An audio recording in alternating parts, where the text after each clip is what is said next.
Alright guys, this video is just going to show you some real basics of Inventor. We're going to get you to make a couple of parts and then learn how to join those parts together to form what's called an assembly. So this is real simple. Essentially we're going to make some cubes with some holes in them. We're going to make some like cylinder shapes, and then we're going to join cubes to other cubes with cylinders. You'll see what I mean when we get there. By the way, periodically you'll hear a slurping noise. That's just me drinking my coffee. Nothing dodgy. Right, anyway, so first thing you need to do is, once you've loaded Inventor, if you've not done this already, make sure, please make sure you do this. Go to Configure Default Template. Make sure you've got millimeters and ISO selected, okay, and click OK and overwrite. Otherwise it will be set up for inches and the stupid American way of doing things, living in the past. So we don't want to do that. We work in millimeters. So make sure that's set up. Next thing, I'm going to create a project. So click Project here and click New. You're making a single user project. So next, give your project a name. So I'm just going to call this Cubes and Rods Demo. It can save wherever you like, but it's quite handy actually when it puts it into your documents Inventor, because then every model you ever make is sort of in one location, really easy to transport. Click Next. You won't need this screen yet, but if you're doing projects in the future where you want to reuse components that you've made in other projects, you can import them here. So say like you made, I don't know, like a gear or a lever or something in one project, and you knew you needed the same part again, you can import it, but we won't bother with that for now. So just click Finish, click OK, and just make sure that there is a tick next to the project name that you just created. So Cubes and Rods Demo is ticked. Basically, whichever project is ticked is where everything you save will get saved to. So obviously we want it saved here. So that's good. Click New. Sorry, ignore that. Sorry, click Done. And now what we're going to do is click New, and we're going to make what's called standard.iam, which stands for assembly. Just double check it says millimeters here before you go any further. So we're going to make an assembly. Click Create. It might take a little while to set up. I know mine takes a while to get going. There we go. And let's just close that. Right, before we do anything else, I want you to save your assembly. So just click the save icon up at the top. Give your assembly a name. So it's describing what the assembly is actually made of. Should be how you name it. So our assembly is going to be a collection of cubes joined to rods. Doesn't sound very interesting, but I'm going to call it Cubes and Rods Assembled, like so. Okay, right, we're going to make our first part. So we go up here. Because it's a ribbon toolbar, you tend to work from left to right, different headings for different categories of job you might want to do. So in assemble mode, we're going to create a part, and if I haven't explained this to you already, you've got to get used to how Inventor works. It's kind of like a family tree. You have assemblies, which are like the top of the family tree, and assemblies are made up of lots of parts. A part might be something like a screw, it might be a bracket, it might be a side of a case, it might be a lever or a nut or a bolt or a spring. Each one of those individual things would be a different part. Now parts themselves are made up of a collection of features. So for instance, a lever might have a hole in it, so the hole would be a feature of the lever, and every feature is made up of two-dimensional sketches. So you've got to get used to this family tree. So it starts with assemblies, assemblies are made of parts, parts are made of features, features are made from sketches. And we're kind of working our way up from the bottom. So anyway, we start by creating, and we're creating a part, so just leave that, IPT, the PT stands for part. Give it a name, and we're going to call this cube. We're just going to make the cube as a part. Click OK. Just click anywhere on the screen now, and you'll see all your tools have now changed. And if we follow the left to right rule, it's looking to create a sketch. So click on Create a Sketch, and what you'll see is a selection of places where you can start to draw your sketch. These are what are called work planes. This one's in the XY axis, this one's in the XZ, and this is in the YZ axis. If you know axes, is that even a word? From maths. Sorry, that was a cup of coffee there. But to make it a bit clearer to you to understand, if just now you hold down F4 on your keyboard and click your mouse button and drag, you can see we can move these planes around. Notice how that cube in the top right hand corner also rotates. So we're sort of in 3D space at the moment, but we haven't drawn anything. Right, pick anywhere to draw your sketch. So I'm going to draw it onto this plane here, and you notice the view changes and also all of the tools have changed. Now, because we're making a cube, the sketching tool that's probably most useful is going to be the rectangle. So get the rectangle tool and just click, and now move your mouse and you'll see you can make a rectangle of any size you want.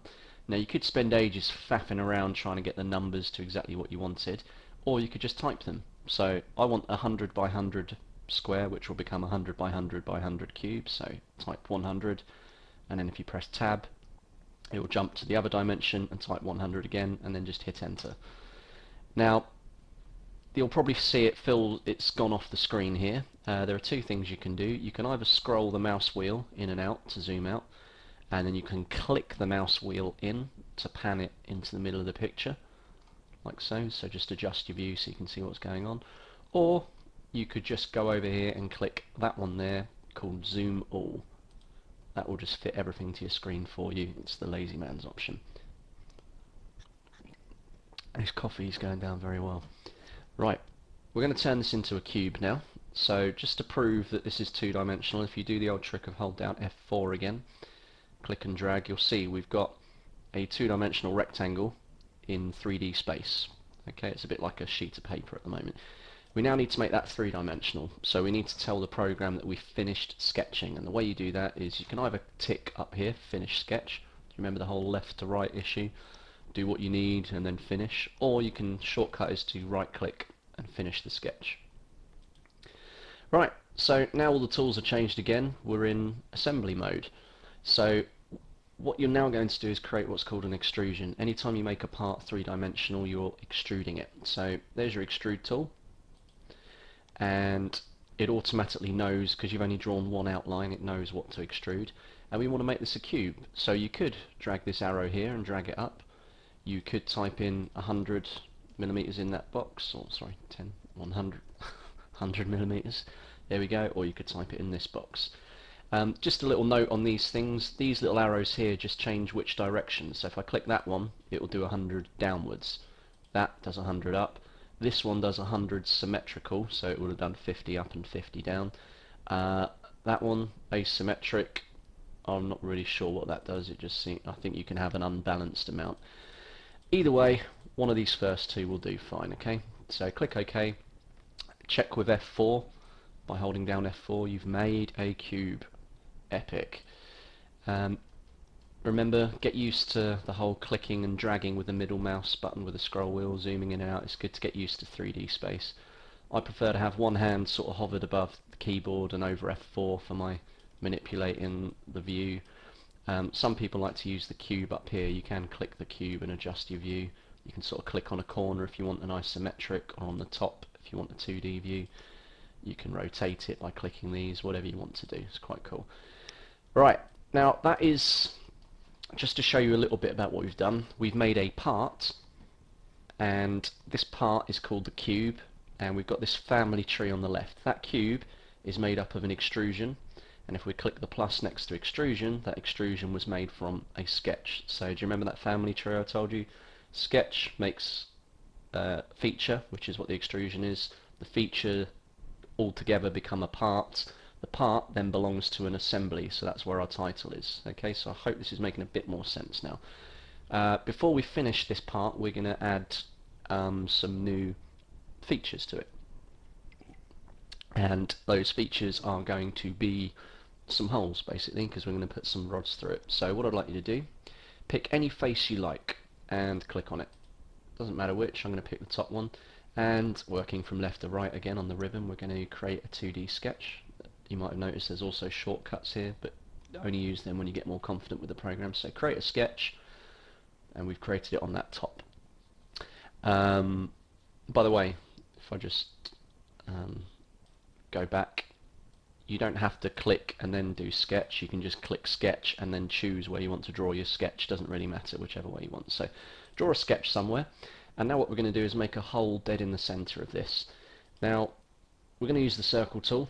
Remember, see, all the tools have changed to sketching tools, and we want it to be dead in the center. Now Inventor is much better than SketchUp and rubbish programs like that. It automatically does things like, see these dotted lines that are appearing, they represent the middle of this way and the middle left to right. So if you get two sets of dotted lines, you know you're dead in the center.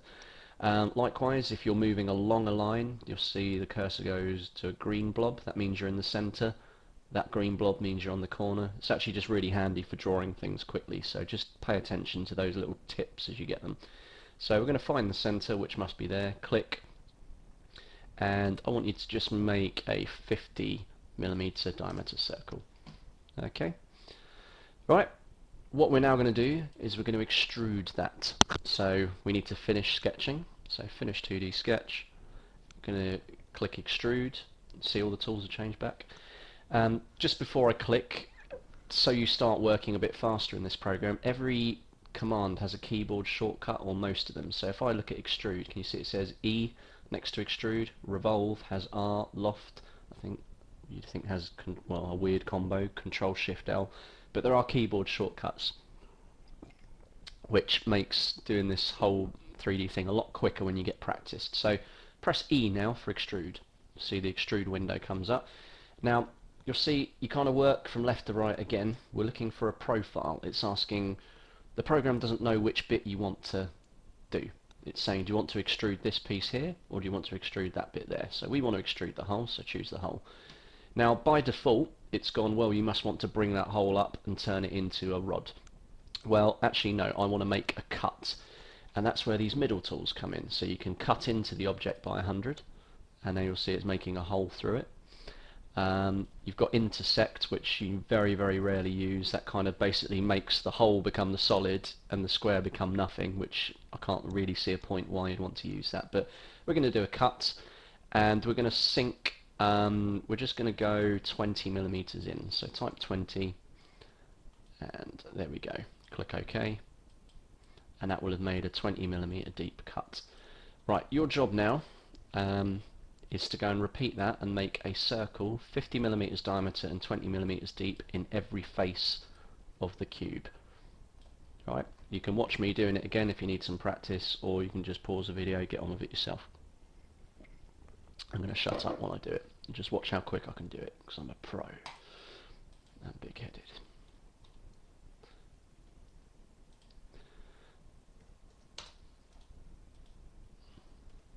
Using keyboard shortcuts, by the way, so C for circle, E for extrude.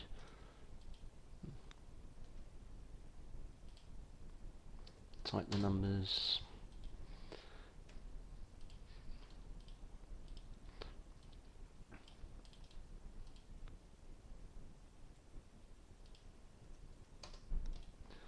Make sure you're typing in the dimension for the circle, because otherwise when we do the next step the bits won't fit properly.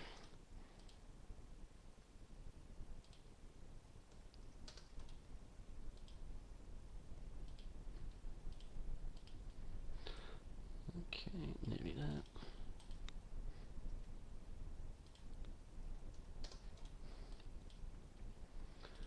I guarantee you won't have done it as quickly as that, because you're not as good looking and talented as I am. There we go. Right, so you should have a cube with holes in every face that are 50mm diameter and 20mm deep. So now if you have a look over at our little history window, we've got our cube. It was made up of an extrusion. That extrusion was made from that sketch, but you'll see it's added on a whole other bunch of extrusions now, and look, if you hover over them you'll see in the picture window in the middle it draws around them in red as to each one. Okay, and that's just a cool little feature, and for every extrusion there was a sketch that you made it from. Now the beauty of this, if you wanted to, you can go and make changes. So let's just pretend I had a problem with extrusion 6 and I didn't like that sketch. I wanted it a different size. You can at any time right click on the sketch and right click edit sketch. There we go.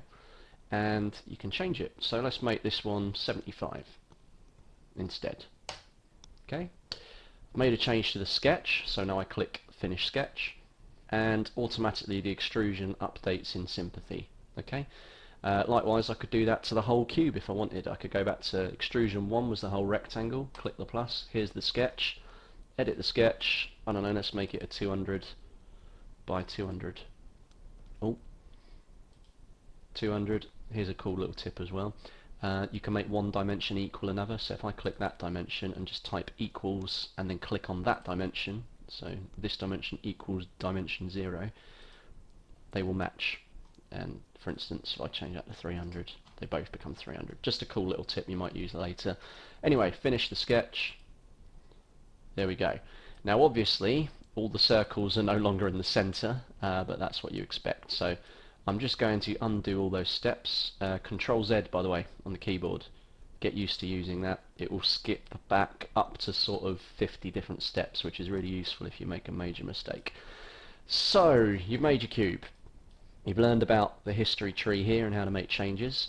We're just going to do a few cool little flourishes to our cube before we finish it and go and make a rod. Yes, I said rod. Good word. Right, we're going to show you, what shall I show you? Let's show you the fillet tool. So, fillet, quite a handy one. If you click that, this allows you to put a round, a bit like the picture, a rounded corner. So I could just do one corner. And you've got several options here. Remember, adjust your views with F4 so you can see what's going on. You could drag the little orange bar and you can see what effect that has. Alright, you could round it all the way to there. You can type in an amount, say 10. You could click edge and pick some other edges and do it the long way.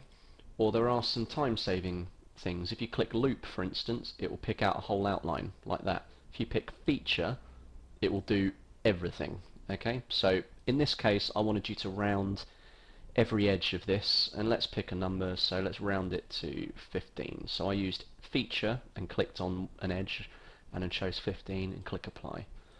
Alright, straight away we've made our cube a lot friendlier looking. Looks a little bit like a very useless dice. Right, other things you could do.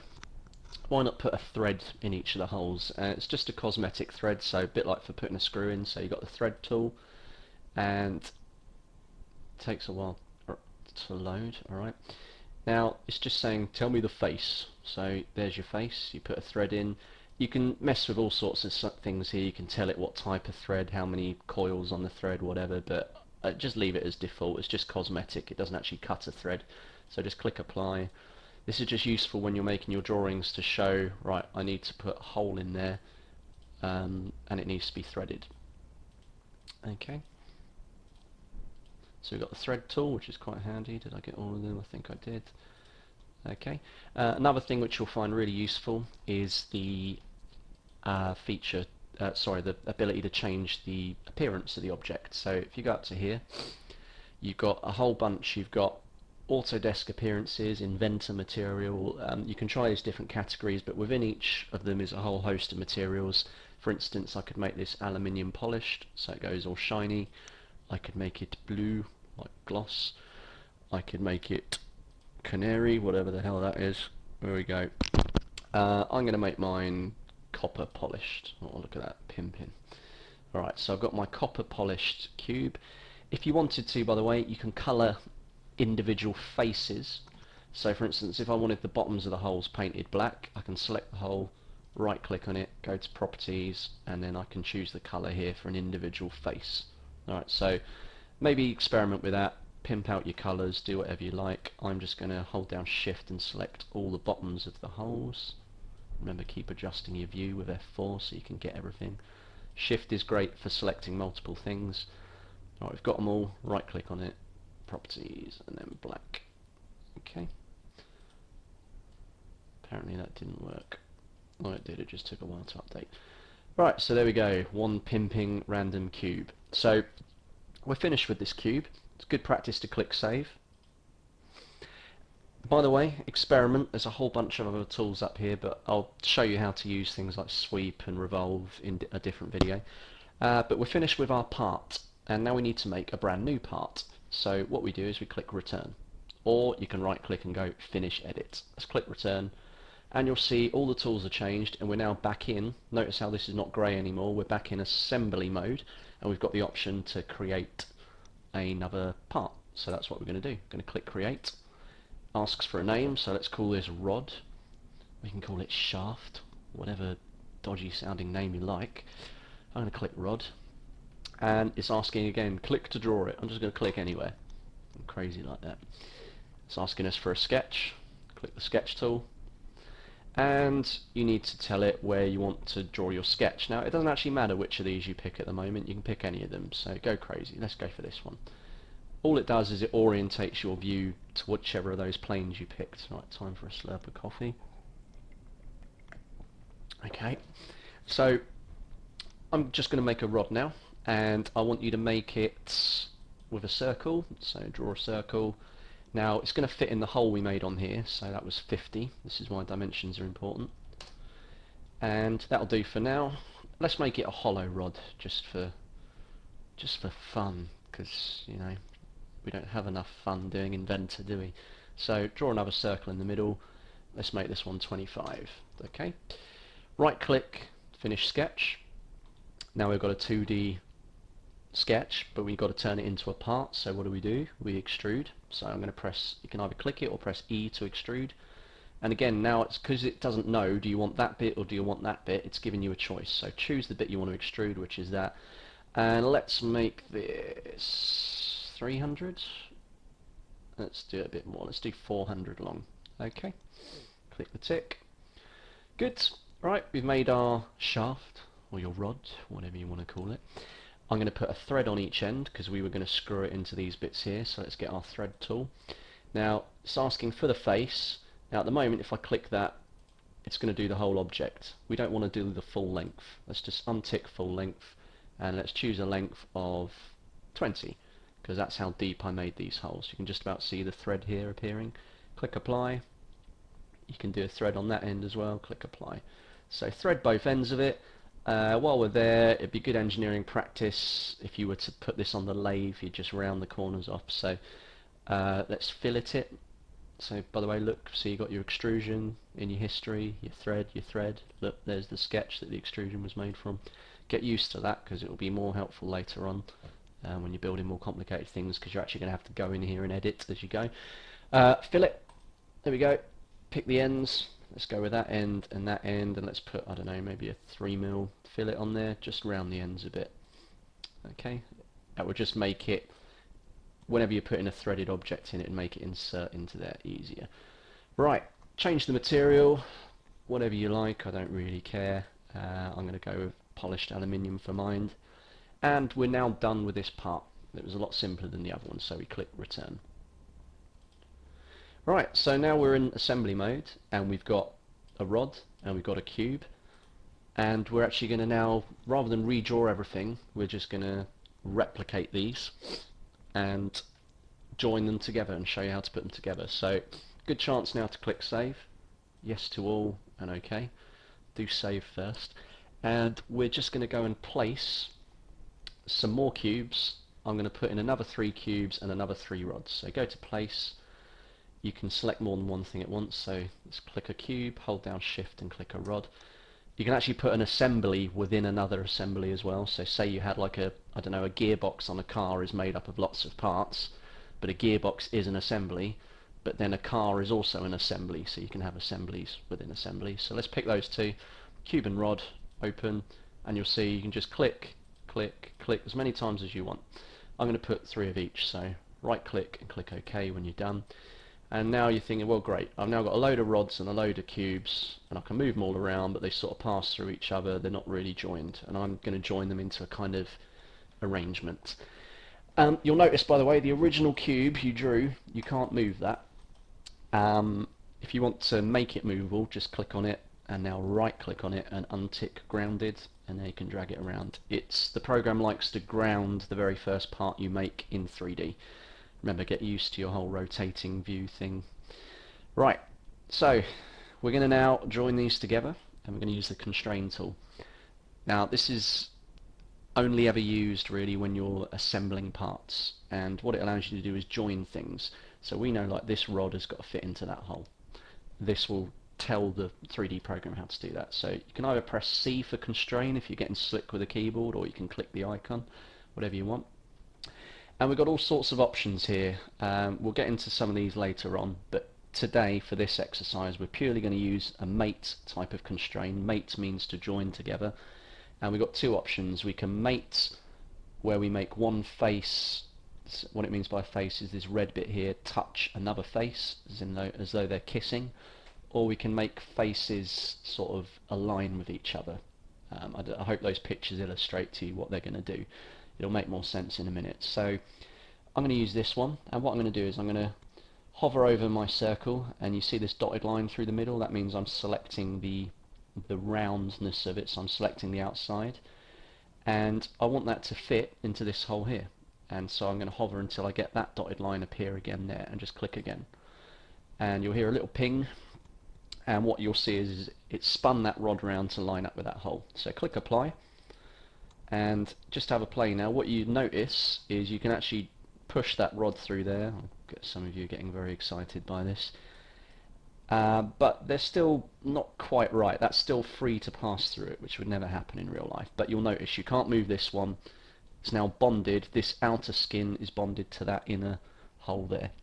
Right, we're now going to constrain it into the bottom of that hole. So click constrain, same one again, so C for constrain. Using this one here, what we're going to do now is we're going to make this bit here, so this very end, I'll just show you, that would have to touch, if we zoom out, the bottom of this hole, if you think about it, for it to be as we want it. So that's all you do. You click that bit I just did, and you click that, and now ping joins those together. Now you'll notice if you grab this or grab that, they are bonded. Okay, they are as one. So using that same methodology, I want you to build the following. Alright, so just watch what I do and see if you can replicate it. I'll do it a bit quicker. So C for constraint, that fit into that hole. Sometimes it'll do weird things, like it's put it the wrong way around, but it doesn't matter because we know that that would fit in the bottom of that hole. Here we go. So we're getting closer. We formed an assembly, but you can see there's some issues now that this can spin around, and it probably shouldn't. So what is quite a handy little tool now, if you click constrain, rather than using that mate, use flush. Choose that instead, and pick the top of that. Should be flush with the top of that, and it will rotate it, and now no longer will they come apart. So you can see where this is going. I want you to now come out this way and make a square, and then on your own you're going to build a cube similar to what I will show you in a minute. So that goes in there. You can either click apply or hit enter. Sometimes you'll have to move things out of the way. So that joins onto there. I know that is going to fit on there. The more you do this, the more practiced you get. That is going to fit on kiss against that. That's gone out of align, so I'm going to choose align and make that align with that. Okay. Right. That is going to fit in there. Bosh. That is going to kiss against that. And then that into there. That onto there. That into there. And the more bits you do, the more it starts to make sense. And the only bit I haven't done anything about is, if we look, this I didn't constrain to the bottom of a hole, so that, just stick it against the bottom of that hole there. There we go. Alright, we have made an assembly. Okay, and just to show you that with the history, click save now, would be a good idea. That assembly, here's the assembly, and it is made up of a cube, which is this one, and a rod, and another cube, and another rod, and another cube, and another rod. By the way, you'll see if you expand, say, rod, you'll see it's got these constraints. It knows it's got a mate, and these are quite good, between that green bit and that blue bit. It knows it's got a mate between that and the end, and another mate at this end. Right, so you can actually go in there and you can delete constraints as well if you wanted to. So that is the end of the first tutorial. I would recommend you go away and practice by, so you've built this, but now make a 3D cube. So add in another 1, 2, 3, 4, 4 more cubes, and 1, 2, 3, 4, 5, 6, 7, 8 more rods, and just make a fully three-dimensional cube. Like the one, well, I'm not going to bother making it for you, I'm sure you can imagine it. Not quite the end of the tutorial, I just wanted to show you the beauty of Inventor. Say I was making, I don't know, this could be like scaffolding or something, just a random crap part. You can make changes really easy. So if I wanted to make these rods longer, because they're all the same part, I only made it once and I reused it. If I just double click on any of the rods, you'll see everything else goes grey apart from that one rod. Also look in the browser bar, everything else has gone grey apart from rod number 3. And rod number 3 was made up of a fillet, 2 threads and an extrusion, and that extrusion was made of a sketch. Now I want to make that extrusion longer. We made it 400, I want to make it, let's make it 1000. So what I'm going to do is I'm going to right click on extrusion and go edit feature, and it will bring up the little window where we originally extruded it. Let's make it 1000. Okay, don't worry if it goes crazy here because it will all make sense in a minute. Click OK, and you think, right, well the rods have all updated but the rest hasn't. Well, it's because we're still in part mode, we've only edited the part. If we click return, we now go back to the assembly, and it also keeps track of where all your constraints were and adjusts everything else. You can do that as many times as you want. I could, for instance, go and edit the part, edit the extrusion, and edit the sketch. Now, go right back to the sketch, and it was originally 50, let's make it 200. Massive great circle. This is going to look terrible, but doesn't matter. Finish the sketch. It's got a problem with the threads, so just click accept anyway. You get what's happening. Finish edit. There we go. Now I don't know what the hell that is, but yeah, you can just play around. Alright, and that applies to anything. I'm doing Control Z, by the way, to go back. Right, that concludes tutorial 1. Well done if you've got this far. This is the same philosophy you need to use whenever you're making anything else. Make it as many individual parts as you can and then assemble the parts together. Don't try and build something complicated as just one part, because you will basically make your life harder in the long run. Right, there you're done. There you go, that's it, done.